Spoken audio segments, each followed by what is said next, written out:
Hi, I'm Patrick Scott, and I'm the head of Top Sprint Speed. This is going to be one of the first vlogs I've done. I've shared some ideas on my website, topsprintspeed.com, but this is going to be the first time I'm kind of sharing in kind of a video format. So hopefully it will allow me to cover things a little more in depth, and hopefully the videos are a little bit easier for you guys to see rather than having to try to read through a long thing. Simply, hopefully the videos, you guys can put this on in the background, listen to it, but hopefully you can still get something from it. So the first idea that I want to kind of talk about is speed. I feel it's something that's very misunderstood within the coaching realm, which is surprising because everyone uses the term speed all the time. The football field, we're running speed, or we're a speed-based team. We're on the track, or speed. We have endurance runners who are working on their speed. But however, I feel as if we've done a disservice to athletes, because most of the time when we actually talk about speed, we're not actually developing speed. Speed in its essence is an absence of fatigue, if you will. And now it's not always perfect like that, because there's always going to be some elements within that. However, if we're really truly looking to develop speed, introducing fatigue into that equation is going to impair that ability to develop speed.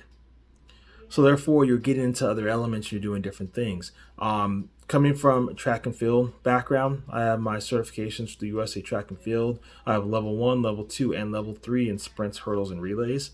And so some of my ideas have evolved from the coaching education courses, as well as talking with other coaches from around the world on what the best practices are for developing different qualities. And the one thing that's always frustrated me is this idea of speed.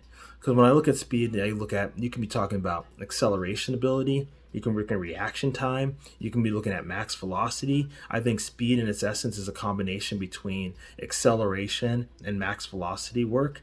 I think it brings both those components in.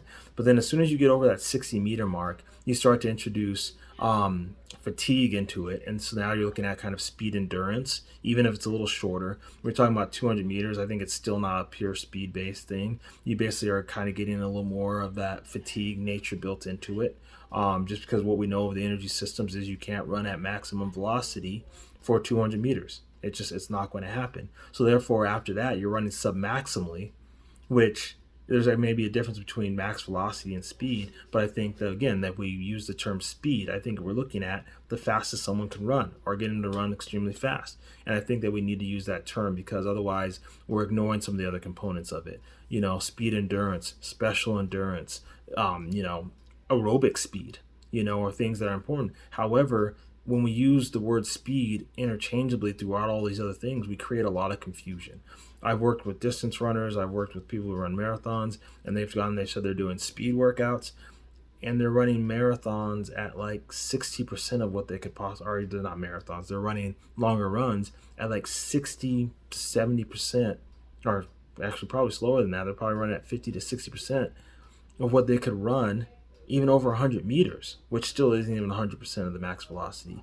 So if you're looking about getting that 50, 60% slower than you could possibly run, I think we ought to agree that if you're sitting there, you had someone go out there and sprinting down the track at 100%, then you take their identical double and have them go down the track at 50%.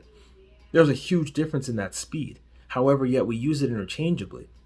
I don't think there's anything wrong with saying, hey, we're working on developing aerobic speed, and still getting the point across to the athletes, or we're working on speed endurance, or we're working on special endurance, or we're working on lactate development. We're working on all these other ideas and concepts, but I think that when we use speed, it should be a little bit more precise in what we're doing, because otherwise I think it creates some confusion in the training realm.